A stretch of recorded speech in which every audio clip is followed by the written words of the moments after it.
Hi guys, this is Truth from Where You Interrupted, and I'm back at it with another YouTube video for you guys, and today I'm talking about the aftermath of narcissistic abuse.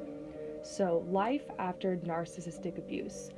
I'm just going to talk about my experience, and just from pretty much over a year now of posting on my Instagram and connecting with you guys in this narcissistic abuse support group, I've been able to realize that we really have a lot in common when it comes to this healing process. And I feel like there are some things that we share with almost anyone who's in any type of healing process or grieving process, but there's also kind of some specific things that are very, very specific to narcissistic abuse when it comes to your healing and recovery and the experience of what it's like after you get out of something like that.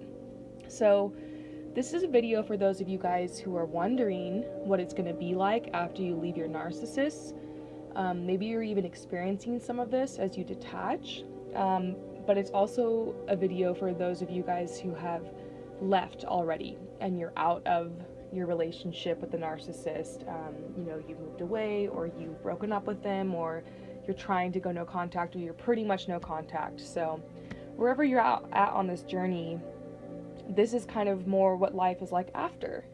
And I'm just going to tell you guys my personal experience. And I might tie in a little bit of knowledge that I've learned just researching this extensively for like a year, and in the therapy I've received for it, which I'm still in. So I want you guys to know I'm still in the middle of this recovery process. I'm at a place where I feel like I really want to share and help you guys. But I'm very much a wounded healer. So my therapist tells me it's okay, that you can, focus on yourself first and your healing first and come to peace, and then you can go out there and start helping other people. And she supports me putting things like this out there because it helps heal me, and I know it helps you guys. So I just want to say thank you to those of you guys who have supported this channel and who are here watching my first videos. It means a lot to me, and gosh, I have such a passion now to just reach out and help you guys and help all the people who are trying to get over this. I think that education is imperative when it comes to healing from this, and if it wasn't for some of the blogs and Instagrams and YouTubes I stumbled across, I wouldn't be here now. I wouldn't be no contact with my narcissist. So I'm thankful. I'm thankful to those of you guys who've shared your stories and who've posted your memes and who've been candid and authentic, because it seriously changed my life. So thank you to all of you guys. Just thank you. So let's get into this. Life after narcissistic abuse. I'm going to do this kind of chronologically here. The first thing that you might experience, and that I know I experienced after I left my narcissist, was the fog. Now, I call this the fog. I experienced it when I was in the relationship with a narcissist. It's kind of this defense mechanism that your brain does. And I've learned about this in therapy, about how your amygdala and your hippocampus work, and your fight or flight response, and how what happens is a lot of times you get selective memory when it comes to the abuse. An event will happen and it'll be so traumatic that your brain will just file it away, and you'll forget it, and you'll wake up the next day and it's like it never happened. You literally store those things away because you might have to continue to live with your abuser. You might have to continue to wake up every day and interact with them. And so let's say they're violent with you, you might forget about it, or just the details get fuzzy, it gets blurry, like you just a couple weeks go by, and then, you know what I mean? Like, I don't know if any of you guys have experienced that, but I know I did, because I was experiencing violence and emotional abuse and neglect and sexual abuse, and this all went on for years and years and years, and I still had no idea I was being abused, and would forget. I had kind of bad memory loss issues, because the abuse was so bad for me. I had a hard time in school remembering things and facts and stuff like that in history, and really poor attention span. My therapist really believes it probably is a factor that led to me developing ADHD. My ADHD is innate, and I'm bringing it up because I want you guys to know if I talk fast, if I seem intense, if I'm kind of jumping all over the place. I did make notes for this, but I have ADHD, and I'm also very hypervigilant because of some of the abuse. And I wonder if any of you guys are also experiencing that. If you listen to this and you feel like you're hearing yourself, let me know. Like, I wonder how much in common we have with just like our mannerisms and the way that we act, you know? So that's another tangent, but did you guys experience the fog? Was it very confusing, the relationship with your abuser? The intermittent reward, that cycle where they would love bomb you and then they would devalue you and discard you? Was it really confusing to you? Did you find yourself making excuses for your abuser? You know, maybe not wanting to talk about it to too many people, just kind of covering it up, just trying to get through those hard times where they're abusing you and just make it back to the peace part of the cycle. I know what that's like. So the fog, you know, it was really intense. And so when I got out of the relationship, I actually moved away. I moved away with my husband, and it was far enough away to where I didn't have to deal with them and interact with them all the time because I was living very close to them before I moved away and just very much a part of their life and everything, and just so involved with them, you know, just being completely abused, scapegoated, triangulated, isolated, all those things, you know. And I moved away, I moved far away, and, you know, I started to kind of question what was going on with my family, and that's why I moved away. My husband had been involved with them long enough to start to see their masks slip, and it was terrifying him, and it was one of the main reasons we moved away, honestly, was to get away from them. I kind of wanted to be closer to the city and kind of had some stuff going on with my job as well, but I wanted to get away. I was sick of them hoovering me all the time and just obviously all the abuse, you know. So I made it away, and I tried to remember like my childhood and what had happened, and it was just a complete fog. I couldn't remember anything. Like, I remember birthdays and times I was happy and, you know, little details, little things here and there, but I couldn't really think of much, you know. I'd look at the pictures and be like, oh yeah, that was the time that we went to this theme park, and that was the time that we did this thing, but it was just like, whatever, you know. I knew inside that I kind of hated my parents.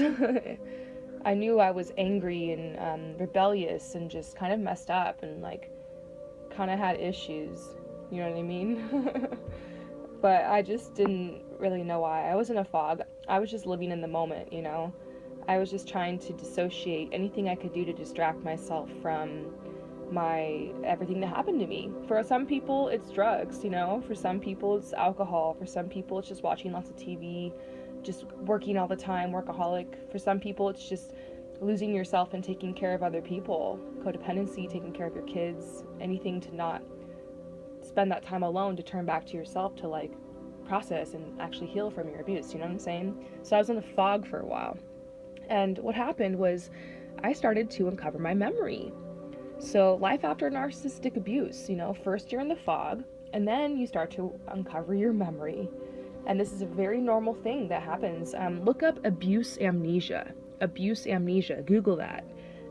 It's very normal to just kind of forget and then like uncover the memories later when you feel safe. So in my case, I moved away. I was far enough away. I was married to someone that I felt very safe with, very unconditionally loved. I'm still married to him. We've been together for years now, and he helped me get away from my abusers and get help, and he also realized he had been abused. One of his parents is a narcissist, and the other one's a borderline, and so he ended up getting help too, and it was really beautiful the way that we found each other and started healing from this, and then we started healing from codependency from each other. So wonder if any else of you guys have you found someone who you've been able to heal with? Have you found love in the middle of all this? I just want to know. It's been pretty crazy for me. It's been the best of times and the worst of times, you know what I'm saying? So, yeah, I uncovered my memory. First, I actually woke up from a nightmare in the middle of the night, and it was a horrible nightmare of my dad screaming at me. And except the nightmare was just real. Like, I remembered, like, okay, that happened all the time. Like, in the nightmare, I was in my room, and like everything looked the way it did, and he was screaming at me like the way he always did, and it was just like something I'd forgotten about.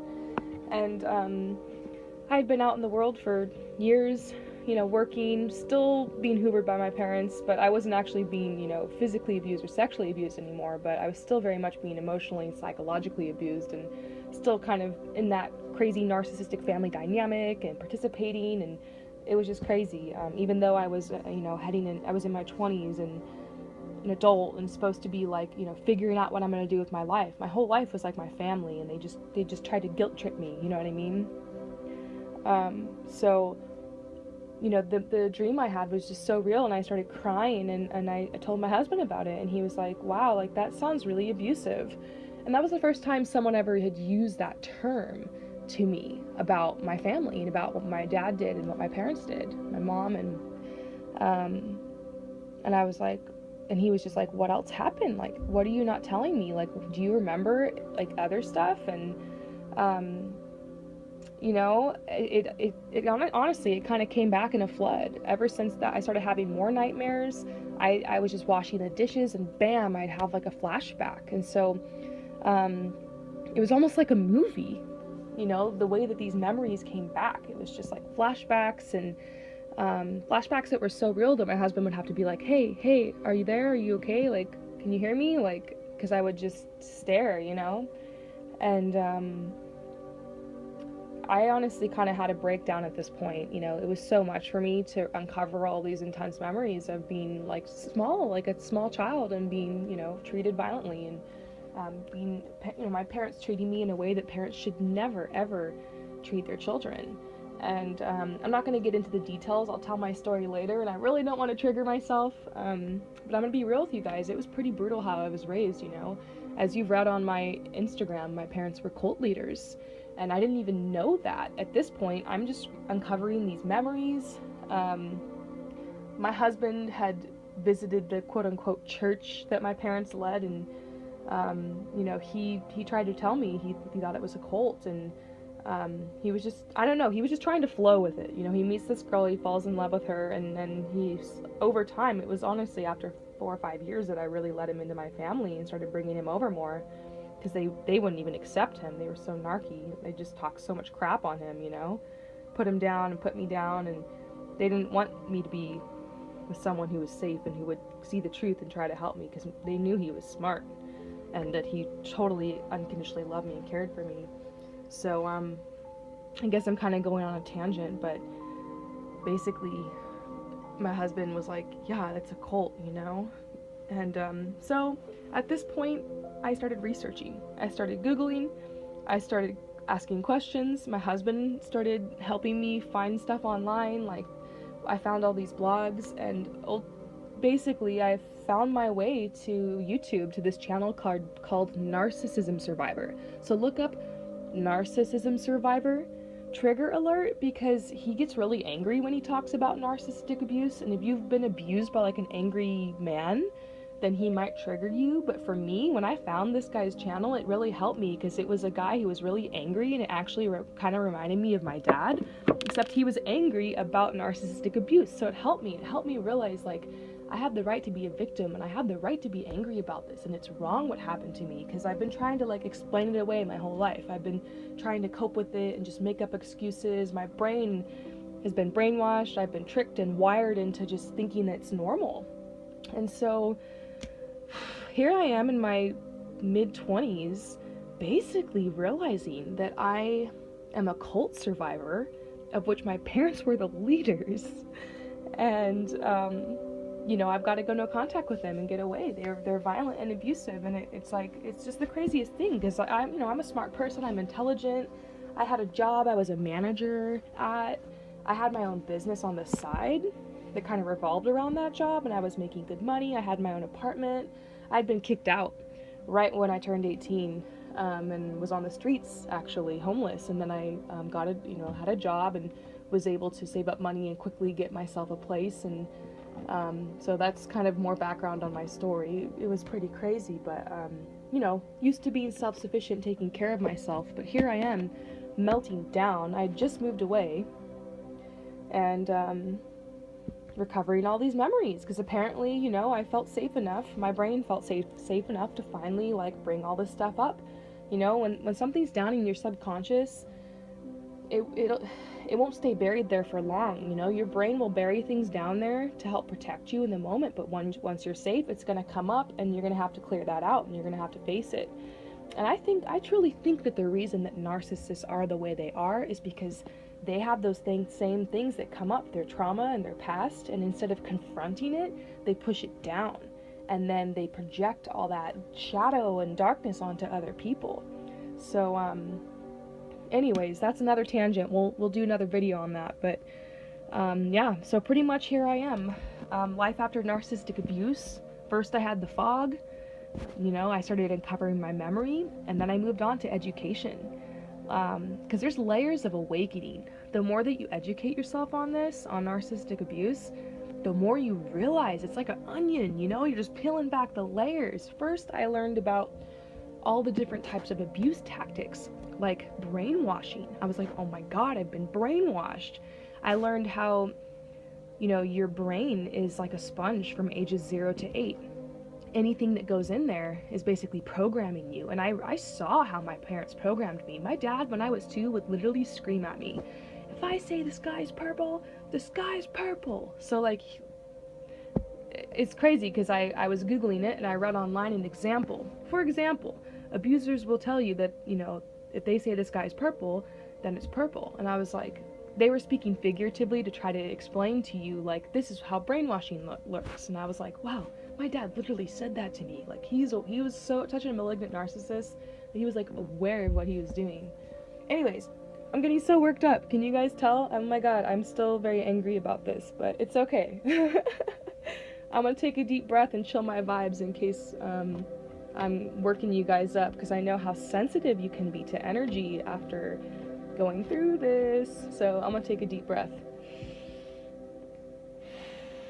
How about you guys take one with me? Ooh, I feel so good. That's so important after all this. Life after narcissistic abuse. You gotta take deep breaths sometimes. Meditate. Go outside into nature. Hug a tree. So yeah, I'm at education, you know. I'm having these layers of awakening. I learn about the brainwashing. I learn about how I had Stockholm Syndrome. You know, you look up Stockholm Syndrome. It causes you to get trauma bonded to your abuser, so that your bond is much stronger with your abuser than almost anyone else. So it's like, it's just crazy. It's just twisted. It's hard to get away. It's hard to like see past all that. It's like this weird love thing. It's just weird. And it just gets you all twisted up in it and almost addicted to it. So it's very hard to get away. I also learned about how people involved played a role, like the flying monkeys. I realized how my siblings played a role, and they also helped abuse me. I realized how I played a role. Not saying it's my fault. I was the scapegoat. I definitely had it the worst as far as abuse came in my family, but I see how I kind of like fed into the narcissistic dynamic. Like, I see how I was given a script and how I kind of played that role, and obviously eventually I was discarded because I stopped playing it and I wanted to think for myself. And I've always been like an Aquarius, free thinker, rebellious person by nature, and there's just nothing my parents can ever do about that. So eventually they had to discard me because I wouldn't play the script. I wouldn't fit the role anymore, and then they just decided to tell everyone I was crazy. So I wonder how many of you guys have been discarded and then everyone thinks you're crazy now. I know so many of you guys DM me all the time telling me no one believes you, and it's the hardest part about all this, and I totally understand that, but I believe you guys, okay?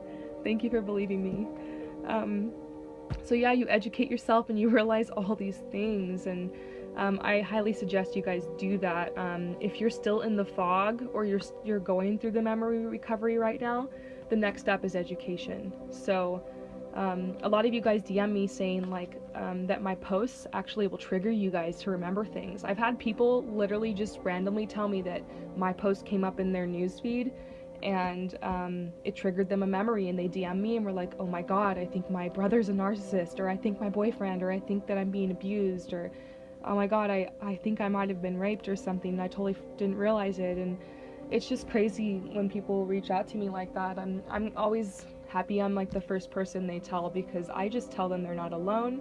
I tell them it's going to be okay.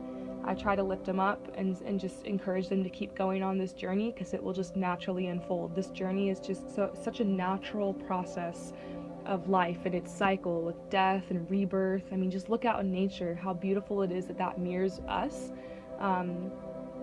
I want you guys in a weird way to just kind of like embrace this process. Like, it's part of you, it's part of your life for a reason, and that's all I can say. I know I'm tangenting, but when you go through the education, it can be a really hard time, because it can lead to the grieving process, because it awakens you and opens you up to the fact that you've been abused, and you get angrier and angrier and more upset and confused and pissed off the more you learn, because you're like, what the fuck? And then you try to tell people and they don't believe you, and then you feel really alone and you start feeling crazy, and like sometimes you go crazy. I mean, I had a mental breakdown. I got super paranoid. I didn't want to go anywhere. I was agoraphobic for a whole year. I'm still dealing with stuff like that. It's a huge paradigm shift when you realize this truth. I mean, it changes your entire life. But I do have to say, it changes your entire life for the better. My life, you guys, I'm gonna cry. My life is so much better now. Like, I'm so happy and I'm so peaceful, and maybe not when I'm talking about this, I get really worked up. But you guys have to trust me. Like, somehow I'm sitting in the middle of this huge house right now, and I have like an art studio, and I have a big jacuzzi tub, and I have a pet bird, and I have a garden, and we're not even, honestly, my husband and I, we're not even going to live here for long. We're actually going to very soon, maybe in the course of a year, we're going to go traveling the whole world for 2 years. I haven't even barely been out of the community that I grew up in, because I was so isolated by my narcissist.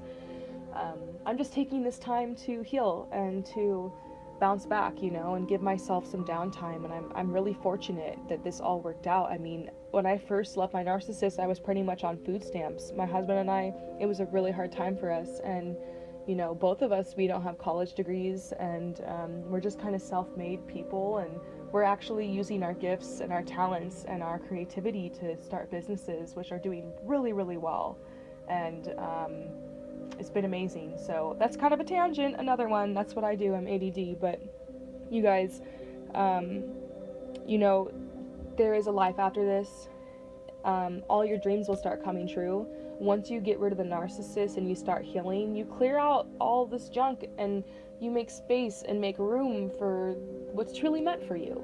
You know what I mean? It's just contrast, like dark and light. Like, this is kind of a dark time in your life. This is a death. It's a winter, but you're gonna have spring again. I just want you guys to know that. Like, been 2 years narcissist free, 2 years of my life after the narcissist, and it's been wild, it's been crazy. Obviously, I'm like kind of a mess, but it's also been really beautiful, and I'm really thankful, and miracles and synchronicities everywhere, just telling me I'm on the right path and I did the right thing. Because you're gonna doubt yourself. You're gonna doubt yourself when they hoover you, and when other people who you should probably go into contact with do tell you, oh, like, why aren't you talking to them, and why don't you, you know what I mean? You're gonna doubt it, but it's gonna be the best thing you ever did, okay? So let's keep going. Life after narcissistic abuse. So after you have the education, it leads you into the grieving process. Now, this is the typical grieving process. It doesn't necessarily have to go in this order, although it usually does. And sometimes you bounce around and back and forth between different things, and that's what I'm doing right now. But the education, so after you go, you have the fog, and then you uncover your memory, and then you educate yourself, it triggers the grieving process. You know, like I said, you get pissed off and you freak out and you start grieving it, you know. Now, some of you guys are in a situation where you're starting the grieving process, but you're actually still involved with the narcissist. So I just want you guys to know it's near impossible to heal if you're still in contact with the narcissist. You're going to have to do everything you can to go no contact, even if it means homelessness or food stamps, like what happened to me. Even that was better than the narcissist. Or you're going to have to figure out a way to put up some kind of boundaries, which is near impossible. But I know there are crazy situations out there where, like I mentioned in my last video, some of you guys are still trying to save up to leave. Some of you guys have kids that you're sharing with them. You know, if they're just in your family and you're like, well, they're family, I can't go no contact. Hey, you guys, I want no contact with my entire family, cousins, aunts, uncles, sisters, brothers, everyone, because they decided to choose my abuser's side or to